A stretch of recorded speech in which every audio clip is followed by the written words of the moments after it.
And welcome back to Central Valley Talk. I'm your host, Mike Briggs, and we come here every day to celebrate what's good about Fresno, the whole valley, the whole state of California, the whole nation even. There's so many very cool things going on around us that we want you to know about. So we invite different people to come on the show and talk about their business or what they're doing. And our next guest is our friend, Dawn Lawrence with Happy Dog Basic Obedience. Dawn, you've been on the show a few times, and welcome. Thank you, Mike. Yes, and I've enjoyed every single time. Yeah. By the way, I ask this question every time, but I think about this question a lot: is who needs obedience training for their dog? The people. The people do. So, anybody who gets a dog, really. I think all dogs benefit from training, and their owners seem to benefit too. So when I'm asked that question, I often say it's a partnership, and both sides of the partnership benefit. Okay. Let me ask you a couple things. Like, should somebody's dog jump on people when they come in your house? No, no. The proper greeting is for the dog to approach and sit and wait to have attention given to it. Okay. Sometimes people think that the dog is overly happy. I think it's more about nervousness because dogs naturally protect and they just don't know how to handle that situation if their human doesn't step up and help direct where that energy really should be and that they should remain calm. Yeah.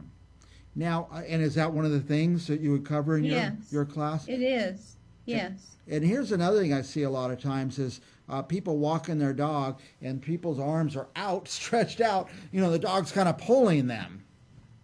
And that's just not permitted either. It shouldn't be. A walk should be enjoyable, a really special time between you and your dog. And my dog walks beside me the whole time, and lately I haven't even held on to her leash. I'm just letting her free walk. And she's very attentive, checking in by looking at me, seeing what I want her to do. And we've done lots of walks now that I just feel so privileged that she's walking with me, not trying to pull me around the block. By the way, before we get too far, I'm going to put this slide up. It's kind of your logo, and it tells where you're located. It has your phone number and stuff like that.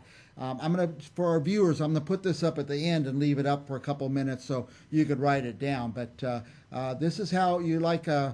People usually call you and set appointments. Is that the main? Yes. I love them to call. I like to talk to them about their dog. I need to know things about their dog. For instance, how old is the dog?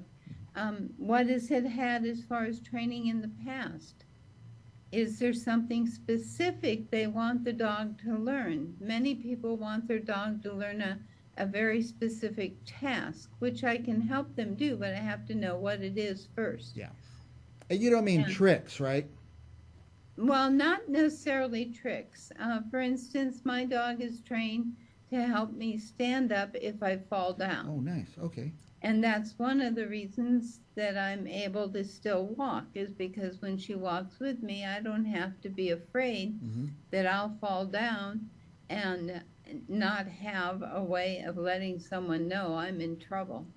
Now, I always think obedience means obey, which I guess is part of it. But I'm hearing from you now that maybe you could help train somebody's dog to be a little more of a support animal? Yes. I am an evaluator with the American Kennel Club for the Canine Good Citizen program. All of the hospitals in our county require canine good citizen training before they're allowed to go in as therapy animals. Okay. And I do have one dog that is there right now. His name is Hoss, and he's a Bordeaux Mastiff, and he loves doing therapy work.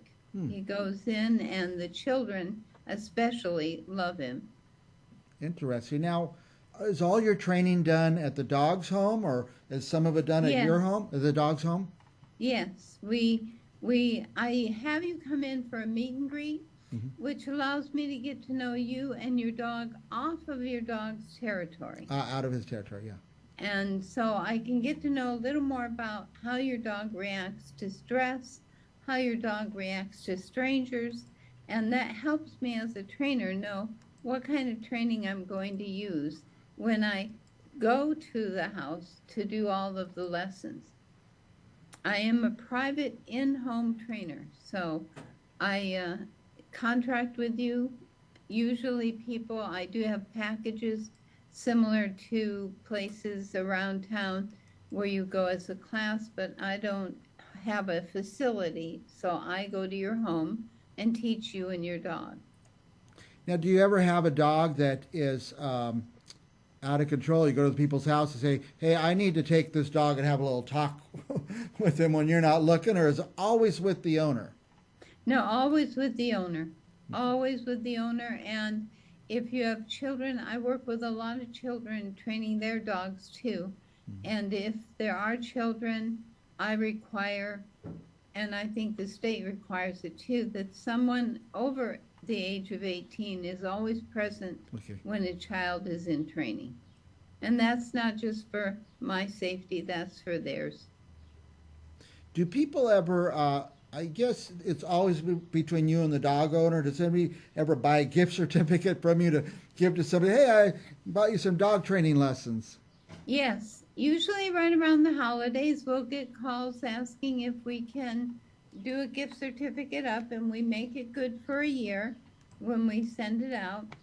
We've also donated gift certificates to several of the charities in town to allow them to give them to people who can't afford our services. We're really here to provide dog training services to everyone. So I even tell people who think they can't afford us, give me a call, because I've made special arrangements to be able to help as many people as possible. We also have what we call our Pet Veteran Fund. It's lessons that are already paid for by other people, and they are for disabled veterans. Okay. So if there's a disabled veteran out there who thinks they can't afford training, you need to call me, because the training for you here is free. Nice. So if people need training, they should call you. If they think they can't afford it, call Dawn. She's very approachable and easy to talk to, and you'll find out. Now, you couldn't see this, Dawn, but I was putting up pictures of different dogs.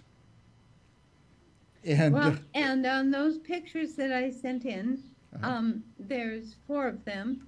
I'm going to start again. Question here. Here's dog A, for example.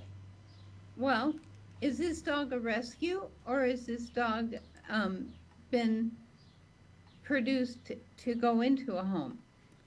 Should I go through all of them and then let people guess at the end? The question is, can you identify the dog who is not a rescue dog? And you'll notice in the pictures, all of those dogs look very happy and very content, and you can see that they are not under stress. I can't. Some of these dogs actually look like they're smiling. Is that possible? Yes, it is possible. It's not just me then. It is possible for your dog to smile. Which of the 4? I can't tell. Which of the 4 were a rescue? All the big dogs are rescues. The very small dog is not a rescue. All right. Is that the little white? That's the little Yorkie. Oh, and all the rest are rescues. Yes, they are all rescues. And I want to put in a good word this interview for the rescues in our county. In the United States, we have approximately 3,000 rescues.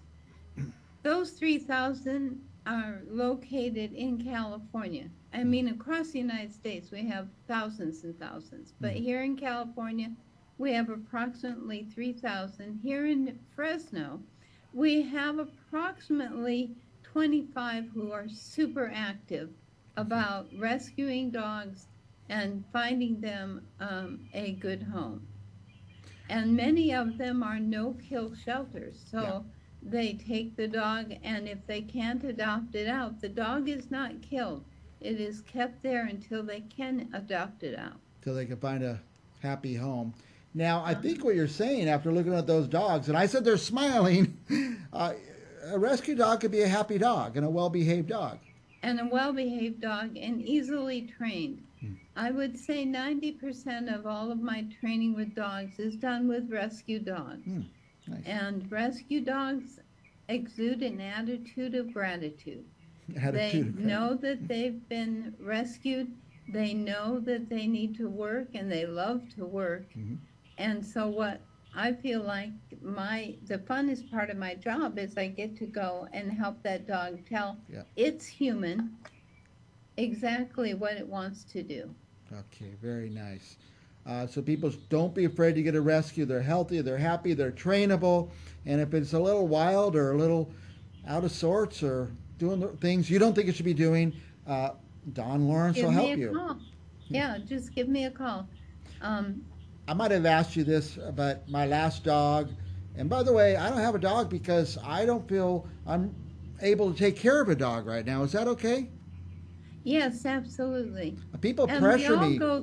We all go through times in our lives when we don't have a dog. I've even gone through that where my last dog was put down because she was 17 and her quality of life was bad. And we just felt that the last act of kindness was to let her go. Yeah. And we had a time of grieving between her and the next dog, simply because we needed that. Nice. Because they're so a part of the family that when they pass, we need that. We need that. You need to grieve, yeah. My question I was leading to, my last dog was a chocolate lab, a puppy, and it loved to chew holes in our hoses. Would that have been something that we could have trained out of that dog? Yes. Wow. I Yes. went to a lot of hoses, Dawn. You didn't call, Mike. No, I know. It would have been way cheaper to hire Dawn Lawrence than to replace all those hoses. It was a mess. And that dog was just... Most of the time they're going after things like that, or drip system hoses, which are very small and feel like, I'm not sure, but they're very attracted to dogs.